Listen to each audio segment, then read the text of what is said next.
Hello, everyone. My name is Spencer Walsh, and welcome to today's episode of Hidden History. On the show today, we have a dangerous socialist government in Central America, the U.S.-backed terror group with the sole purpose of taking them down, and the sketchy source of funding they used to do it.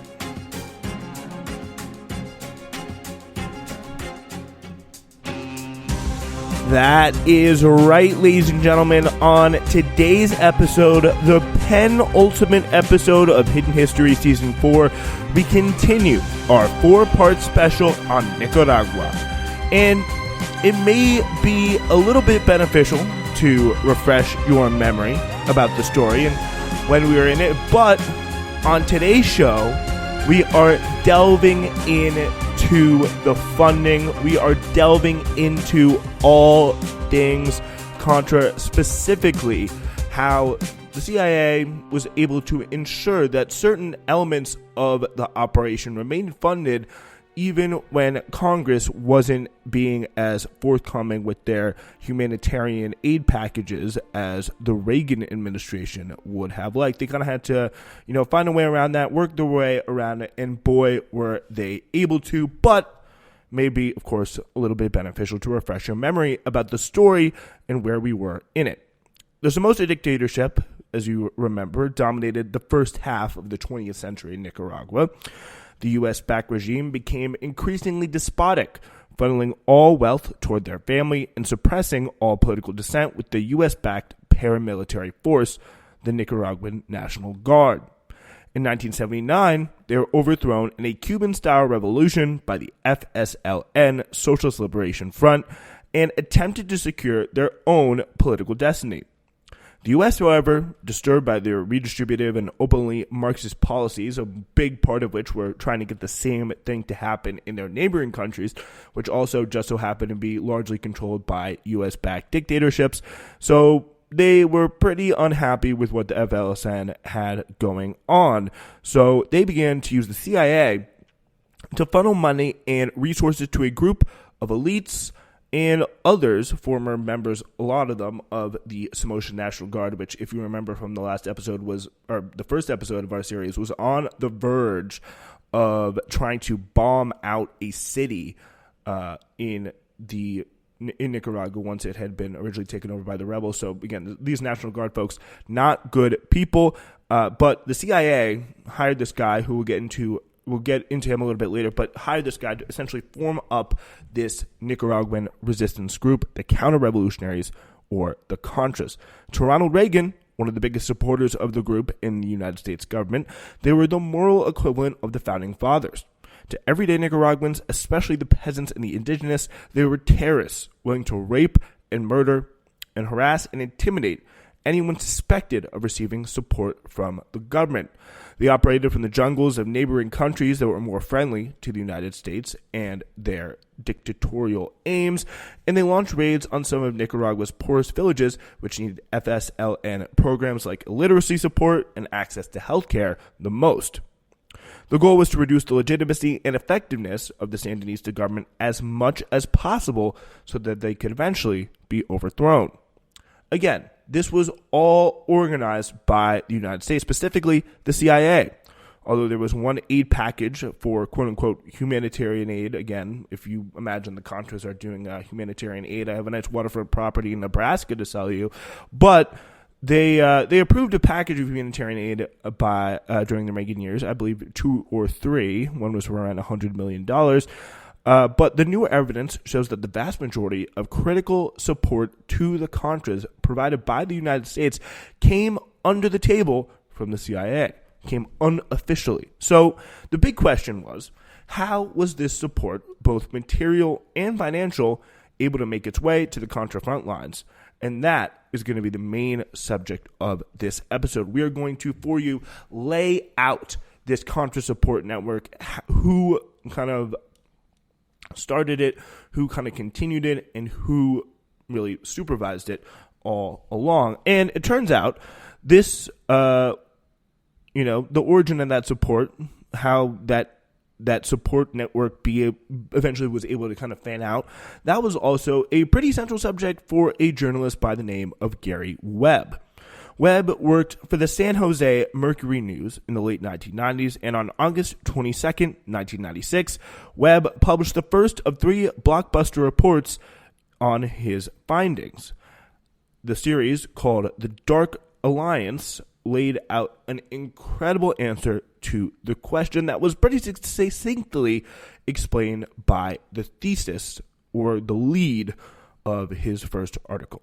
Quote, "For the better part of a decade, a San Francisco Bay Area drug ring sold tons of cocaine to the Crips and Bloods street gangs of Los Angeles and funneled millions in drug profits to an arm of the Contra guerrillas of Nicaragua run by the Central Intelligence Agency, the San Jose Mercury News has found. The revelation was shocking on 2 huge levels. First, it provided a critical insight into the underbelly of an already skeevy CIA operation. This was a time where the CIA had recovered its reputation from the beating it took in the 1970s with some of the incidents we've talked about earlier, like the Guatemala and Iran. A lot of stuff they'd done in Cuba had come to light at this time. So it wasn't really good in the 1970s, but they'd kind of managed to recover a lot of their lost footing. They were feeling pretty good by the 1990s. People viewed the CIA much less by that time as killers and much more as the James Bond-like figures who may have had to use some unorthodox methods, but did what they had to do to protect American interests abroad. This reporting broke that narrative, shattering the facade and revealing them as cold-blooded killers who would descend to the worst elements of criminality to achieve United States Cold War aims. Another key element, this cocaine that they were funneling for profit to the U.S. empire was flooding the streets of Los Angeles and the entire West Coast around the same time the African American community began to suffer one of its worst collective blows since the signing of the Civil Rights Act, the crack epidemic. The drug, which had exploded first in LA and then in the urban black communities across the country, killed millions and ruined the lives of many more African Americans, really destroying their chance at any kind of social mobility and ghettoizing their communities even further, making them easier to kind of target, exploit, and underfund and over-police.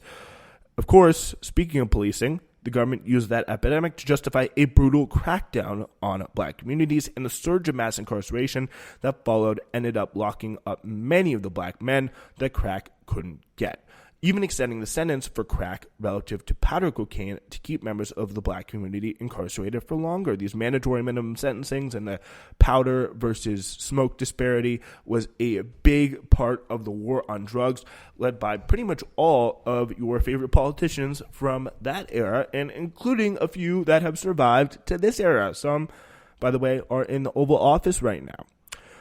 So this was obviously a pretty outrageous thing. I mean, to think that this could have been, at the very least, ignored by the government in the aid of overthrowing some Latin American socialists enraged many members of the black community. This, not only was this crack crisis used to exploit the black community, but it could have been engineered by the government in the very first place, according to this Webb reporting. So let's get into some of this here. Webb, he laid out his case. This pipeline was a direct and free-flowing connection between the cocaine of Colombia and the streets of Los Angeles, engendering not only an explosion of crack cocaine, but drugs, violence, and death.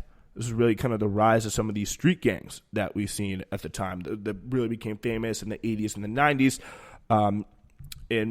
For example, the Bloods and the Crips. The parts of the Contras responsible for funding their operations met with CIA agents during the crack surge and before in L.A., frequently, according to records found by Webb, delivering Colombian cocaine through a San Francisco-based drug ring to a young dealer named Ricky Ross in Los Angeles, who then, unaware of his position in the political game, turned the cocaine into crack and wholesaled it nationwide. Meanwhile, the cash paid to the smugglers by Ross, notably to 2 members of the Contras, Oscar Danilo Blandon and Norman Mendes, was used to buy military equipment for the Contras, Webb revealed.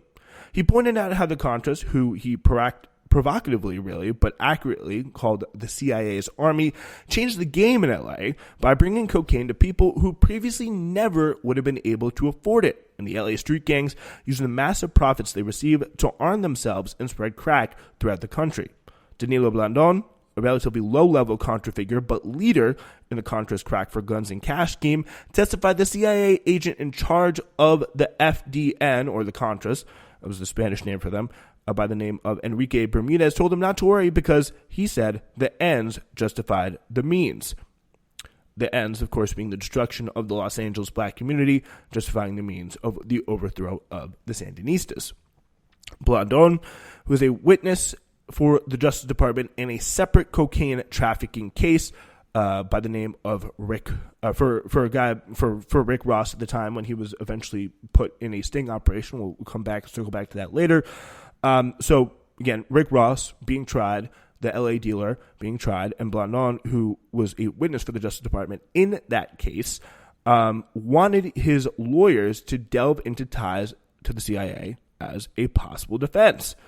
But the defense for Ross was stopped by the Justice Department by court order because, according to U.S. Attorney L.J. O'Neill, Blandon will already admit that he was a large-scale dealer in cocaine, and there's no additional benefit to any defendant to inquire as to the Central Intelligence Agency, essentially saying, we already know he's dealing cocaine, he did the cocaine, he dealt the cocaine, all that stuff. We know he did that. Why do we need to delve any further into any role the CIA may have had into that? I don't think that's going to benefit any defendant at all. Interesting. But to Webb, this was kind of a sign that there was more to investigate, the kind of original part grabbing his attention. In this trial that happened in the mid-90s, Blandon went on to testify that in the year 1981, the first year that Blandon worked for the Contra's drug operation, they sold literally a ton of cocaine in Los Angeles, the profits of which, rumored to be around $54 million, all went back to the Contra revolution. Blandon's boss in the Contra drug operation was named Norwin Menzies. He was implicated in over 45 separate federal investigations and was listed in the computers of the DEA as an international drug smuggler. Yet he and his relatives, all involved in the business, lived lavishly in the Bay Area for years, buying homes, bars, car lots, restaurants, and even factories. They were kind of setting up their whole little business empire there, and Menzies never spent a day in prison. Lower down on the totem pole, meanwhile, Blandon was locked up only for 28 months in relation to a case where he was caught in Managua with a bunch of cocaine well after the Contra war was over. But his ties with the CIA and the Contras were never really fully examined. The crimes Blandon was accused of would have gotten most people locked away for the rest of their lives. So why didn't the United States government fail to stop these obvious drug traffickers? O'Neill, the attorney who had prosecuted Ross for the government, said that they had just gotten unlucky, but, as Webb revealed, that many law enforcement agencies, particularly the DEA, Customs, LA County Sheriff's Department, and the California Narcotics Bureau, had all tried to investigate. But their investigations were stymied from above, mostly CIA forces, in the name of national security, not the fact that they had just gotten unlucky or the perpetrators had slipped away at a moment's notice. A lot of those had been stopped by forces from above.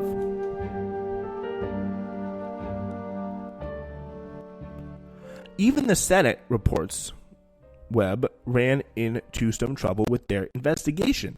In an attempt to investigate why the United States attorney in San Francisco had given money to a Nicaraguan coke dealer by the name of, a Nicaraguan coke dealer that was arrested by the FBI, kind of a middleman in this situation, they discovered that this money, there was a little bit of a strange situation. Like, the FBI arrests this guy, the San Francisco attorney prosecuting him gives him back $36,000. So the Senate is like, hey, why'd you do that? Discovered the money had been returned after a plea from Contra leaders that the dealer that the FBI had arrested, about the really just needed that money to go buy arms to fight the Sandinistas. That's essentially saying they imagine you get a letter, you're that San Francisco attorney, you get a letter, from postage stamp Nicaragua, and it's like, hey, that money, he actually needs that. He needs it back. He needs to go fight for the Contras. He needs to go get that money to buy weapons for us. And the guy essentially was like, okay, I guess I'll do it. And a lot of people, I think rightfully at the time, were speculating, where did he get that approval? Where did he get that confidence as just a single U.S. attorney to say, you know what, you can have this money back. You're good. You're on your way. The authorities were like, sorry about that. Go kill those commies, bud. You're go for it. When Menzies was finally arrested after the conclusion of the Contra War, after decades of cocaine smuggling, he as well shocked multiple law enforcement officials with the fact that he managed to stay on the street for so long. In 1986, local law enforcement officials raided Blandon's operation in Southern California well into the Contra War. They did this with full knowledge of the extent of his operation. In the search warrant affidavit, they wrote, Danilo Blandon is in charge of a sophisticated cocaine smuggling and distribution organization operating in Southern California. The monies gained from the sales of cocaine are transported to Florida and laundered through Orlando Murillo, who is a high-ranking officer in a chain of banks in Florida named Government Securities Corporation. From this bank, the monies are filtered to the Contra rebels to buy arms to support the war in Nicaragua. So they essentially had this whole operation. These local police members, they saw this going on in their city. They kept noticing all this crack coming into their communities, wondering where it had come from, and they decided to really take down the operation of Blandon with this warrant, and they kind of had it all essentially figured out. Somehow, though, Blandon knew the cops were coming, and he and his associates had cleaned their labs of anything incriminating, almost as if they had a tip-off from the inside that the locals were getting a little bit suspicious. A spokesperson for the sheriff on the raid was convinced that Blandon knew he was under police surveillance. But if they knew so much about his operation for so long, why hadn't the authorities arrested him now? Why now? Why had they finally made the decision, and why were they able to kind of get away with it? Blandon's theory was interesting, with the attorneys telling the sheriff that now that Reagan had gotten $100 million of funding for the Contras approved, this was in the mid-'80s, so he'd gotten that quote-unquote humanitarian aid package that we already talked about out. They essentially thought, Blandon and his attorney thought that, hey, you didn't need it. They did not need anymore his operations on the side, his fundraising operations on the side. Blandon himself confirmed the suspicion in later grand jury testimony. So, the question kind of remains then, what was the connection there? And was there a special connection, especially between the operations of the Contras and the CIA? Blandon's lawyer, Bradley Brunnen, had this to say in an interview quoted by Webb, quote, was he involved with the CIA? Probably. Was he involved with drugs? Most definitely, Brunnen said. Were those two things involved with each other? They've never said that, obviously. They never admitted that. But I don't know where these guys get these big aircraft. From there, though, Webb did answer the transportation question. According to a witness at the Menzies trial in 92, who was deeply involved with the operation, this was a guy under Menzies who was saying this stuff. They apparently were able to get aircraft from the Salvadoran Air Force, these Contras were, and they were able to then fly them to Colombia and then to an Air Force base in the United States. The chain of supply was later confirmed by the U.S. government's General Accounting Office, and Webb spends much of the second of his 3 articles working to confirm this, mostly through the testimony of a former Contra pilot and CIA agent, Marcus Aguado. Aguado was a key node of transportation of guns, planes, and drugs from a Colombian trafficker named George Morales. A DEA agent at the time, Severino Castillo, got wind of this kind of line of transportation, and Marcus Aguado kind of being the pipeline for a lot of this stuff kind of coming through. This, again, is a former...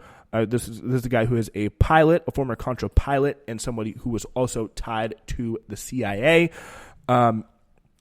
A DEA agent at the time was kind of getting wind of what was going on and the fact that these flights were leaving from the places that they were in Colombia and Nicaragua and coming into this Texas Air Force base, and you tried to sort it out. He eventually confirmed those reports. He got all of the kind of flight numbers, itinerary, all that stuff down, and he submitted it all to DEA headquarters. The only response he got was the DEA opening an internal investigation into him, forcing him to retire early in 1991. He says to this day that DEA officials were involved in covering it up. Webb had already pretty clearly established the role of Menzies, Blandon, the two Contra fighters in taking planes from the El Salvadoran Air Force, loading them with cocaine, and then selling them to Ricky Ross in Los Angeles, and using proceeds from the sales to purchase arms in their fight against the Sandinistas, but went further in exposing their operation, and particularly their ties and strange invulnerability to the American prosecution and their surprisingly close ties to the American government. Webb refocuses to do this on Blandon, who fled Nicaragua as the Sandinistas came to power, and tried right away to raise money and support to retake Managua from the FSLN. When that proved unsuccessful, he was introduced to Menzies, another exile who then introduced him to an old colonel of the Somoza government, Enrique Bermudez. This was the guy who we talked about earlier.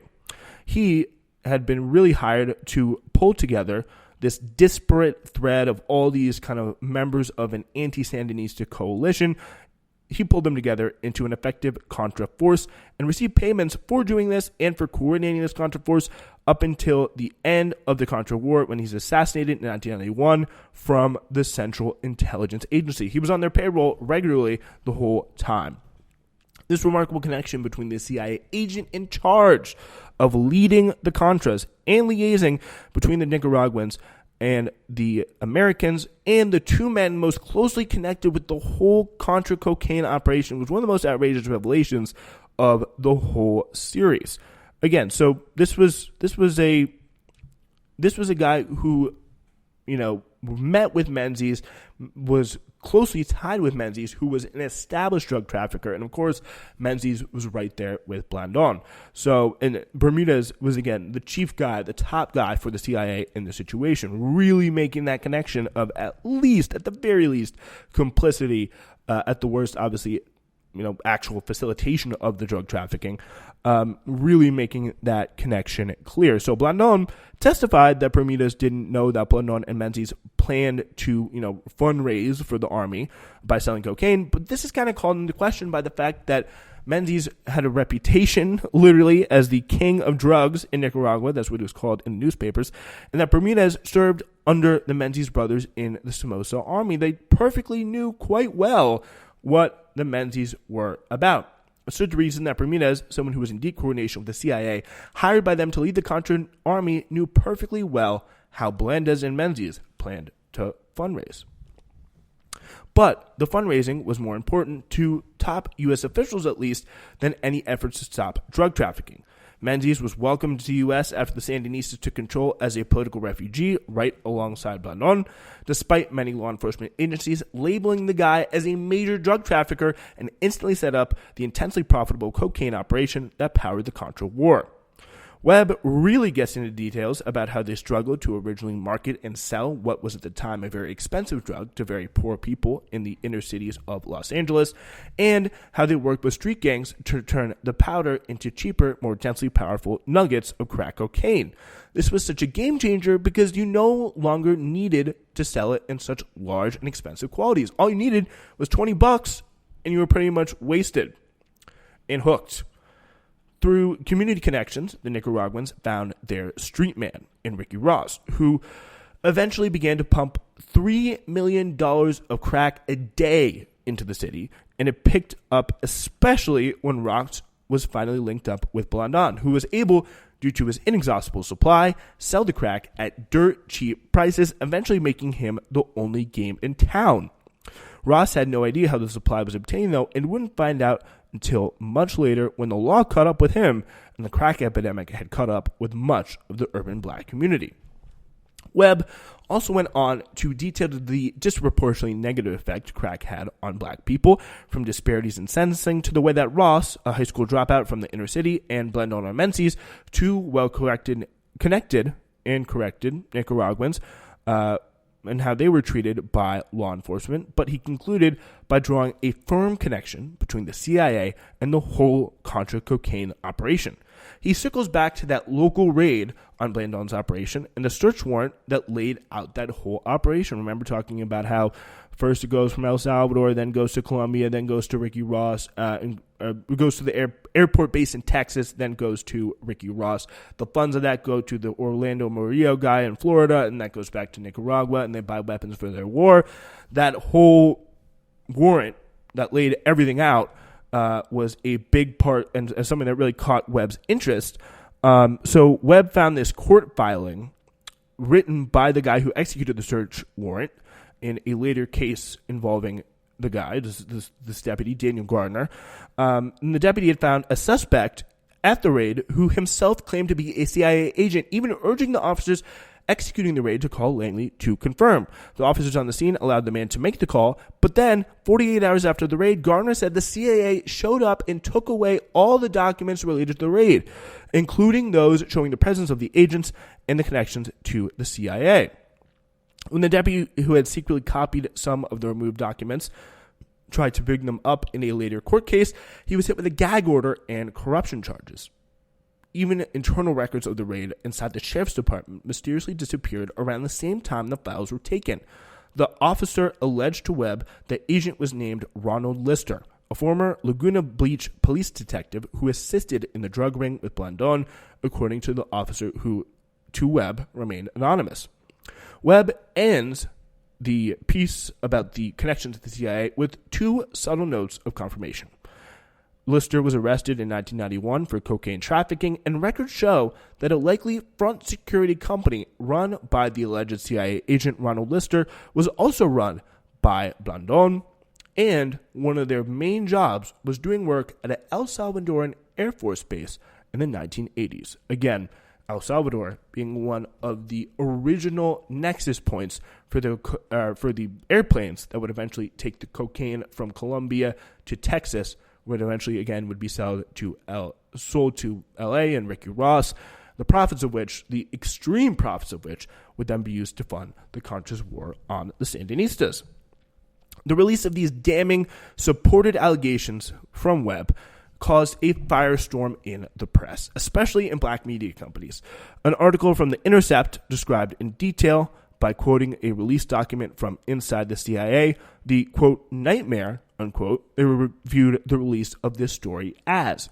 They sprung into action to tamp the story down, relying at first on a productive relationship that they had with multiple journalists who unsurprisingly began critiquing the story en masse, with the LA Times devoting 17 reporters just to pick Gary Webb's reporting apart, which was really quite remarkable.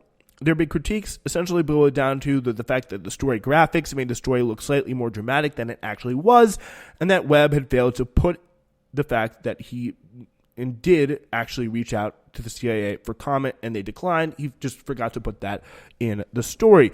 Unfortunately, this backlash encouraged by the CIA from mainstream media outlets against the reporting meant that it kind of fell out of public view and nothing was ever really done about it on an official level, even if many, especially in the affected communities, still remember the feeling well. As Webb said, quote, I was winning awards, getting raises, lecturing college classes, appearing on TV shows, in judging journalism contests. And then I wrote some stories that made me realize how sadly misplaced my bliss had been. The reason I enjoyed so much smooth sailing for so long hadn't been, as I'd assume, because I was careful and diligent and good at my job, Webb wrote. The truth was that in all those years, I hadn't written anything important enough to suppress. And boy, what an important piece of journalism it was. It really drew a straight line, a pretty solid straight line, between some of the worst evils of United States foreign policy, with the funding of the terrorists that they did in Nicaragua, with the Contra funding that they did, and the direct connection between the war on drugs, the crack epidemic, and some of the worst things done to citizens of this country, at least of recent vintage. It's a pretty long list by the United States government. It was an incredibly impactful piece, not just for Nicaraguans, but for members of the black community. Maxine Waters, actually a representative at the time from that part of Los Angeles, was really, really instrumental in bringing this reporting to the fore. She called Gary Webb one of the best investigative journalists this country has ever seen. And it's really just hard to overstate how important this was and how much it had to be suppressed by, mainstream media and the CIA, who, at the time, they were freaking out about this. They were writing a whole document. Here's how we managed to suppress the story. And the report it was written by this guy who was a CIA Directorate of Information officer. And he was essentially like, we didn't have to do that much work. I mean, we already had pretty good relationships with a lot of the media, and we were able to, essentially have them write what we wanted to write, and we didn't have to do anything too crazy. But it seemed like that backlash, whether coming from the CIA or whether coming from other sources, and the lack of official action in response to Webb's reporting took a toll on him as well. On December 4th, 2004, Webb was found dead. It was originally ruled a suicide, but it was a pretty strange suicide as far as suicides go. Webb was found with not one, but 2 bullet holes in the side of his head. And with his death, his reporting, along with much of the atrocities of the Nicaraguan conflict, remains hidden. That's all we have for today's show. Joining us next week as we get into the conclusion of the Contra Sandinista War in the current state of Nicaragua.